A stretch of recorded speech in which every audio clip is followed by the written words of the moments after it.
lórí ọ̀rọ̀ àwọn ènìyàn tí wọ́n lu gúdẹ ojú òpó ti iléeṣẹ́ CBEX ní orílẹ̀-èdè Nàìjíríà èyí tí ó mú kí wọ́n pàdánù owó tí iye rẹ̀ tó tírílíọ̀nù kan ó lé mẹ́ta náírà sí ojú òpó CBEX káàkiri orílẹ̀-èdè Nàìjíríà. Àjọ EFCC tí wọ́n rí sí ẹni bá ṣòwò ìlú ní ìṣekúṣe lórílẹ̀-èdè Nàìjíríà ni wọ́n ti sọ di mímọ̀ wípé àwọn ti rí ọwọ́ tó àwọn afurasí méjì tí wọ́n jẹ́ agbátẹrù iléeṣẹ́ CBEX ní orílẹ̀-èdè Nàìjíríà. Gẹ́gẹ́ bí wọ́n ti ṣe sọ di mímọ̀ wípé àwọn ọmọ orílẹ̀-èdè Nàìjíríà mẹ́rin ni wọ́n ti tọ́ka wọn wípé wọ́n lọ́wọ́ sí ṣíṣe agbátẹrù fún ilé iṣẹ́ náà tó fi mọ́ àwọn ọmọ ìyá méjì. Bákan náà ni wọ́n sọ di mímọ̀ pé ará ilẹ̀ òkèèrè kan náà wà láàrin àwọn ènìyàn wọ̀nyí tí wọ́n lọ́wọ́ sí ṣíṣe agbátẹrù fún ilé iṣẹ́ CBEX. Gẹ́gẹ́ bí wọ́n ti ṣe sọ di mímọ̀, gẹ́gẹ́ bí àjọ EFCC ṣe wá sọ di mímọ̀ sí iwájú wípé iṣẹ́ ìwádìí ni ó ti bẹ̀rẹ̀ láti ọjọ́ Ẹtì Friday ọ̀sẹ̀ tí ó kọjá, níbi tí àwọn ti ń tọpinpin ìṣẹ̀lẹ̀ náà kó tó di wípé àwọn rí ọwọ́ tó àwọn afurasí méjì. Gẹ́gẹ́ bí wọ́n ti ṣe wá sọ di mímọ̀ wípé ìpele àkọ́kọ́ ni àwọn ti wà báyìí, níbi tí àwọn ti rí ọwọ́ tó àwọn afurasí méjì yìí wípé àwọn ni wọ́n mọ̀ bí ojú òpó CBEX àti iléeṣẹ́ CBEX ṣe wá sí orílẹ̀-èdè Nàìjíríà. Gẹ́gẹ́ bí ẹni tí wọ́n ṣe alága fún àjọ EFCC Ọlá Olúkóyèdé ṣe ti sọ di mímọ̀ lásìkò tó darí dé sí orílẹ̀-èdè Nàìjíríà wípé òun yóò máa léwájú fún iṣẹ́ ìwádìí náà. Gẹ́gẹ́ bí wọ́n ti ṣe sọ di mímọ̀ wípé ènìyàn márùn-ún ni àwọn lè sọ di mímọ̀ wípé wọ́n lọ́wọ́ sí ṣíṣe agbátẹrù iléeṣẹ́ CBEX ní orílẹ̀-èdè Nàìjíríà. Bákan náà ni wọ́n sọ di mímọ̀ pé àwọn afurasí méjì tí ọwọ́ ti bà báyìí ni wọ́n ti ń ṣe ìrànlọ́wọ́ fún wọn nípa ti ohun tí ó ṣókùnkùn nípa ti iléeṣẹ́ CBEX náà, bí wọ́n ṣe gbé wá sí orílẹ̀-èdè Nàìjíríà, bí wọ́n ṣe fi orúkọ sílẹ̀ pẹ̀lú àjọ CAC àti àwọn nǹkan mìíràn èyí tí wọ́n ṣe tí wọ́n fi wá sí orílẹ̀-èdè Nàìjíríà. Gẹ́gẹ́ bí wọ́n ti ṣe sọ di mímọ̀ sí iwájú wípé níbi tí ọ̀rọ̀ dé dúró yìí, àwọn yóò rọ àwọn ènìyàn láti fún àwọn ní sùúrù láti lè ṣiṣẹ́ ìwádìí àwọn délẹ̀ dáadáa láti rí pé àwọn ń tan ìmọ́lẹ̀ sí gbogbo ọ̀rọ̀ yìí. Bí ẹ kò bá gbàgbé wípé iṣẹ́ ìwádìí ló ti fi hàn wípé àwọn ènìyàn tí wọ́n ti bá ilé iṣẹ́ náà dòwò pọ̀ ni wọ́n ti pàdánù iye owó tí iye rẹ̀ jẹ́ tírílíọ̀nù kan ó lé mẹ́ta náírà. Gẹ́gẹ́ bí wọ́n ti ṣe sọ di mímọ̀, níbi tí ọ̀rọ̀ wá dé dòye, àjọ EFCC láti ẹnu ẹni tí ń ṣe akọ̀wé àjọ náà ni ó ti sọ di mímọ̀ wípé àwọn sì ń tẹ̀síwájú nípa ti iṣẹ́ ìwádìí náà láti mọ àwọn ènìyàn gbòógì tí wọ́n lọ́wọ́ sí iléeṣẹ́ CBEX bí ó ṣe wá sí orílẹ̀-èdè Nàìjíríà. This is an unpopular opinion, but I don't think that at least some, not all, of the people who invested in CBEX are greedy. I think that most of them may have done some sort of due diligence, but we are not sure of what exactly they are supposed to be looking out for. And I say this because of someone like me. I am not the best of person that knows everything about all these crypto investments and all that. In fact, when you start saying it, it's as if you're speaking grammar in my ear. And a lot of us in this Nigeria are like that. So in our minds, when they say to us, because, hey, this is an investment, some of them will think it is awesome. So especially when, it was backed by some sort of government documentation. I heard that they had an EFCC clearance, they had a CAC, and won something financial, something from the US, which could have been verifiable, So in their mind, they're like, okay, since they have this, that, let us try. Not everybody knows about SEC license. Not everybody knows about this. So this is one of the reasons why I have a very big problem with all those people that are doing acts like that, do investments. You guys are not teaching, especially everyone. I love what someone like Timi Abaje is doing with law. Like how he breaks down the legal terms. Like what Aproko doctor is doing with health. How they break it down to the simple man. There's nobody in investment that is doing anything like that, that is breaking it down and explaining it to some people. Oh yeah, oh, you need to have this. Like, there's no one that has taken up that space. And there is actually a void there. While we may want to kind of start thinking that these people, didn't you see what happened in MMM? Didn't you see what happened? These people are getting more intelligent. They even had a building in Ibadan, as I heard. They even had, what's the name? They say something, AI, whatever. Like, in your mind, you'll be thinking, oh, maybe truly and truly this is what it is. Not everybody understands the nitty-gritty of these things.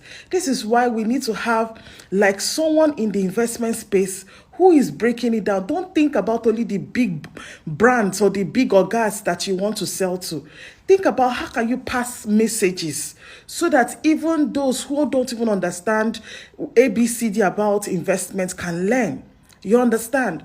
So this is just my own opinion. I don't think most of them were greedy. I personally feel that most of them may have done one or two, check-ins and thought, okay, this could fly, and they must have Googled. We need to also put our government agencies accountable, right? Because you guys are the biggest influencers. You're the biggest influencers. When we see that this person has this, has CAC, has EFCC, this, whatever, has all those things, automatically somebody will like, okay, I should calm down. You understand? And you guys, let us also know, these people in SEC, can they even have someone doing the content and say, if anybody's financial, if you don't have, you're not doing marketing, you're not registered with us, you cannot do this, you cannot do that. Can we have someone? Anyway, I just wanted to just share that. As they know, Seth, even what's the name? Thank God, me, Seth, I don't even hear of all these things. CBS people, and they know the people that they can attack or they can meet. I just heard about the CBEX after the whole drama. But it just begs to, I just felt like I need to also say something about it, right? You understand? Because there are many people who are on this table who don't understand Jack. Many people. And we cannot just continue to say we're blaming it. Some people are not greedy. Some people are not greedy. They just don't know what to expect. Even this whole thing, especially even how all these boys now say when you enter crypto, you make the money in 24 hours. You make this, make that. So what do you expect? People like me have asked God, please show me somebody who can even show me how crypto works. So that when I grow old, my children will not be like, Nelly, why did you teach them? Why did you invest in crypto? I don't understand it.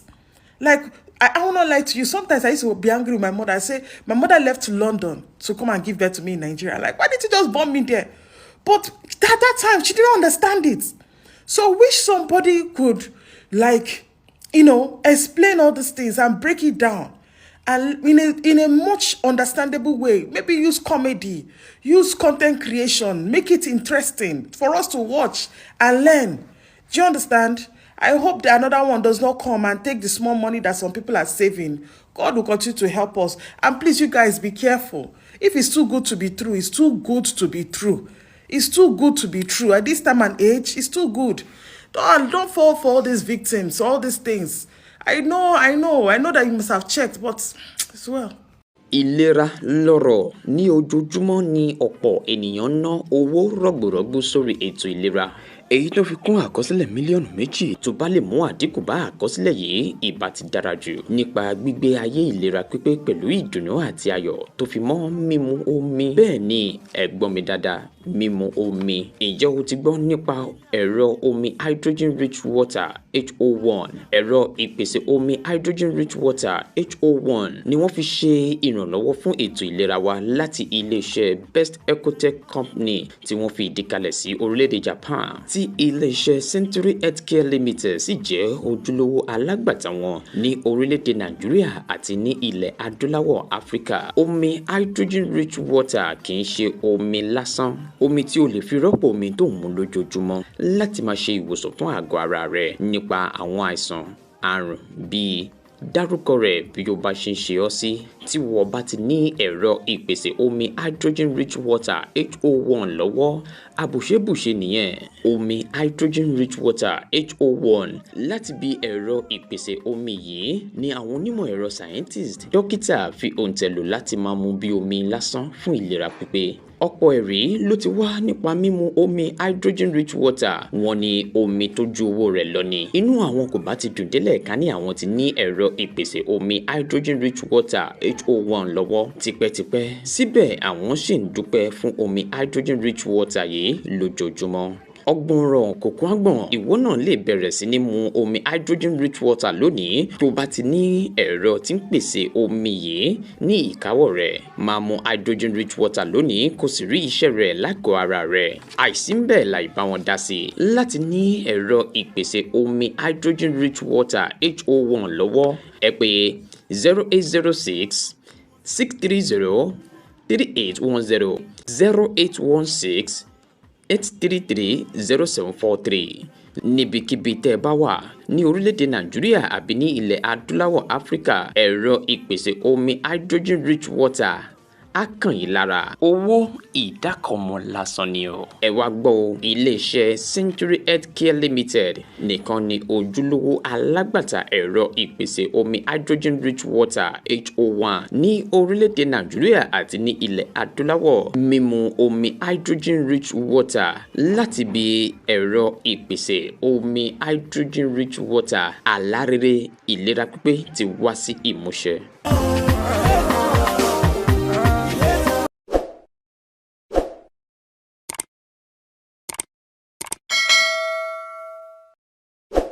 Ọ̀tẹ̀ ló ń jẹ́ ìlú ń pè ọ́, kò sẹ́ni tí ò lórúkọ tiẹ̀, àti wípé ọmọ kì í gọ̀ títí sẹ́ẹ̀ kó gbàgbé orúkọ ara rẹ̀. Ààfin tèmi ò nílò ìdánimọ̀ lọ́jà, tó bá dọ́jà báyìí wọ́n á mọ̀ pé ó dọ́jà ni. Èmi tí ń tòótọ́ Samuel Owóyẹmí, fẹ́lẹ́fẹ́lẹ́ láyé lórúkọ mi, fẹ́lẹ́ ní gbogbo èèyàn mọ̀ mí sí. Èmi náà kọ́, Ọlọ́run ọba òkè ló fún mi ṣe ní gbogbo ìgbà.